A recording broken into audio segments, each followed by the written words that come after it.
First ever factory outlet మన Mukunda jewellery వారి bangles and కడా మేళ వచ్చేసింది. అందమైన బ్యాంగిల్స్ అండ్ కడా కలెక్షన్స్ పై కూడా ఫ్లాట్ 7.99% VA ముకుంద జ్యువెలర్స్ కి ఇప్పుడే వచ్చేయండి.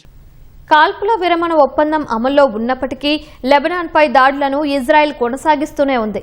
హెజ్బొల్లా లక్ష్యంగా మంగళవారం అంతా కొనసాగిన దాడుల్లో 31 మంది మృతి చెందారని లెబనాన్ ఆరోగ్య శాఖ ప్రకటించింది. లెబనాన్, ఇజ్రాయెల్ ప్రతినిధుల మధ్య వాషింగ్టన్లో చర్చలు జరగడానికి కొద్ది రోజుల ముందు ఐడిఎఫ్ దాడులను మరింత ఉధృతం చేసింది. నెల రోజులకు పైగా కాల్పుల విరమణ అమలులో ఉన్నప్పటికీ లిటానీ నదికి దక్షిణాన ఉన్న పెద్ద ప్రాంతాలు ఇజ్రాయెల్ సైనిక నియంత్రణలోనే ఉన్నాయి.